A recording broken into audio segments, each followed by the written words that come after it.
Baik, selamat pagi semuanya, Shalom. Kembali seperti biasanya, setiap Jumat kita ada ibadah budi pekerti.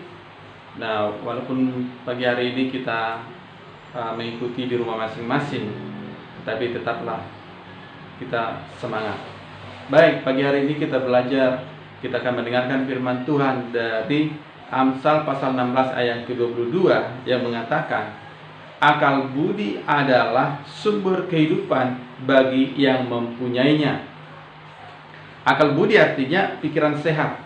Jadi kalau orang punya pikiran sehat, pasti ia hidup. Semuanya terasa hidup. Semangat belajarnya hidup, prestasinya hidup, rohaninya hidup. Orang yang rohaninya hidup, dia tahu siapa sumber kehidupan dan akan selalu berharap kepada dia, beribadah dengan setia. Yesus berkata dalam Yohanes pasal 14 ayat ke-6, akulah jalan dan kebenaran dan hidup. Artinya Yesuslah pemberi hidup. Maka orang yang berakal budi tentunya akan berusaha untuk berjumpa dengan Yesus lewat cara apapun, baik itu beribadah, membaca Alkitab, dan berdoa, memuji Tuhan. Nah, oleh karena itu, pastinya orang yang berakal budi pasti takut akan Tuhan. Amsal 14 ayat 27 mengatakan, takut akan Tuhan adalah sumber kehidupan, sehingga orang terhindar dari jerat maut, termasuk terhindar dari ancaman COVID-19 yang sekarang sedang mewabah, ya, ini di seluruh dunia. Nah, untuk itu kita pakai akal budi kita, yaitu mengikuti anjuran pemerintah. Contohnya dikatakan untuk tetap tinggal di rumah. Nah, kalau dikatakan seperti itu, ya mari kita ikuti. Walaupun selama ini mungkin kita sukanya keluyuran, kita tidak tenang tinggal di rumah, ya, tidak tahan di rumah, maka untuk terhindar dari virus ini, salah satunya ya kita ikuti anjuran pemerintah. Karena Tuhan pun melindungi kita lewat orang-orang di sekitar kita. Itu yang Tuhan pakai mereka, pemerintah kita, untuk kesejahteraan kita. Ini salah satu ya akal budi itu. Ya, kita jangan ikuti keinginan dagingmu. Ya, jangan ikuti keinginan hatimu. Ya. Jadi ini salah satu akal budi atau berpikiran sehat. Ketika ada masalah, yang dicari biasanya adalah orang yang berakal budi. Dalam kitab Kejadian kita lihat melalui mimpi Tuhan memberikan nubuatan kepada Firaun tentang apa yang akan terjadi 14 tahun ke depan. Dan tidak ada seorang pun di Mesir orang yang bisa ya menjelaskan ya arti mimpi Firaun itu, ya, selain daripada orang yang berakal budi. Nah, jadi apa mimpi Firaun itu merupakan masalah, ya. Nah, akhirnya ya dalam kitab Kejadian pasal 41 ayat 33 dikatakan di situ kan sudah ketahuan bahwa Yusuf bisa mengartikan mimpi. Dia orang yang berakal budi. Nah, pegawai-pegawai atau Yusuf pada waktu itu di sini katakan, oleh sebab itu baiklah tuanku mencari seorang yang berakal budi dan bijaksana dan mengangkatnya menjadi kuasa atas tanah Mesir. Kenapa? Karena menurut ya mimpi daripada Firaun itu bahwa akan terjadi 7 tahun ke depan masa kelimpahan, dan setelah itu akan terjadi lagi 7 tahun masa kelaparan.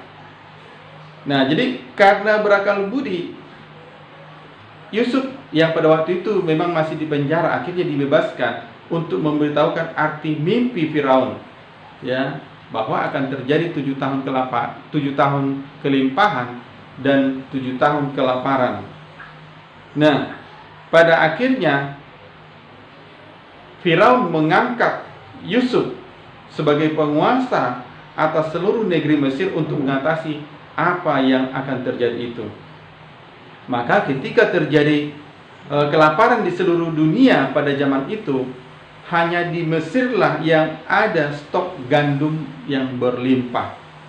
Sehingga dari berbagai tempat di seluruh dunia pada waktu itu datang ke Mesir menghadap Yusuf untuk membeli gandum supaya mereka dapat tetap hidup.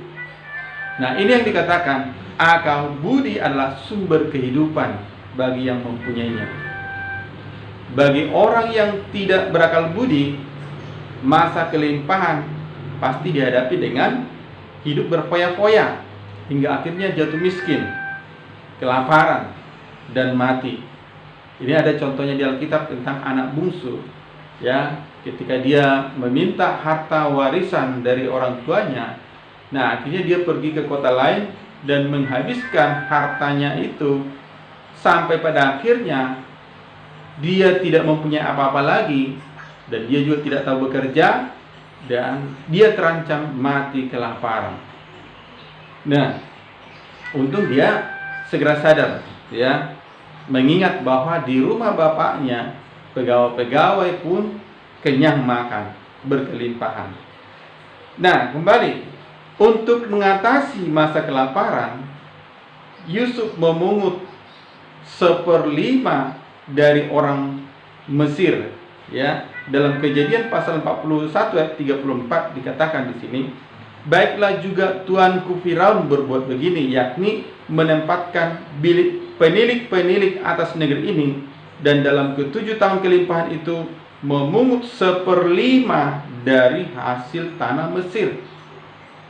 Maka untuk mengatasi kelaparan, ya, atau miskin ilmu, paling tidak kita berhasil memungut 1/5 saja dari pelajaran-pelajaran yang kita terima dari setiap jam pelajaran itu, ya, atau ketika belajar, ya, sesuatu hal, ya, maka pastinya kita akan kaya ilmu dan pasti tidak ada kata kelaparan di masa depan.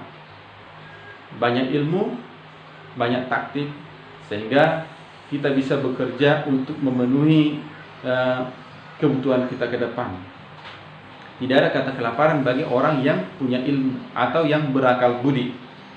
Dalam Amsal 15 ayat 21 dikatakan, kebodohan adalah kesukaan bagi yang tidak berakal budi, tetapi orang yang pandai berjalan lurus. Ya, kalau orang tidak berakal budi, maka kesukaannya adalah kebodohan. Dia tidak berpikir tentang masa depan. Ya, dalam Amsal 5:23 dikatakan, ia mati karena tidak menerima didikan, dan karena kebodohannya yang besar ia tersesat. Amsal 9 ayat 6 dikatakan, buanglah kebodohan, maka kamu akan hidup, dan ikutilah jalan pengertian. Nah, satu lagi, dalam Amsal 22 ayat 15 dikatakan, kebodohan melekat pada hati orang muda, tetapi tongkat didikan akan mengusir itu daripadanya. Tongkat didikan inilah yang kita perlukan untuk kita menjadi orang yang berakal budi atau berpikiran sehat. Tongkat didikan ini bisa berupa peraturan, berupa disiplin, ya, disiplin yang ada baik di sekolah, di rumah, di lingkungan, dimanapun kita berada. Nah, oleh karena itu jangan sampai kita benci kepada apa yang namanya didikan, ya, atau pendisiplinan dari siapapun. Karena terkadang Tuhan memakai orang-orang di sekitar kita untuk mendisiplin kita, tentunya untuk kebaikan kita. Ya, jadi sekali lagi jangan membenci didikan ataupun disiplin pendisiplinan itu. Ya, karena itu tentunya adalah untuk kebaikan kita, untuk membentuk kehidupan kita supaya kita menjadi orang yang berakal budi. Baik, demikian pagi hari ini. Tetap semangat, tetap belajar untuk takut akan Tuhan. Demikian, puji Tuhan. Shalom.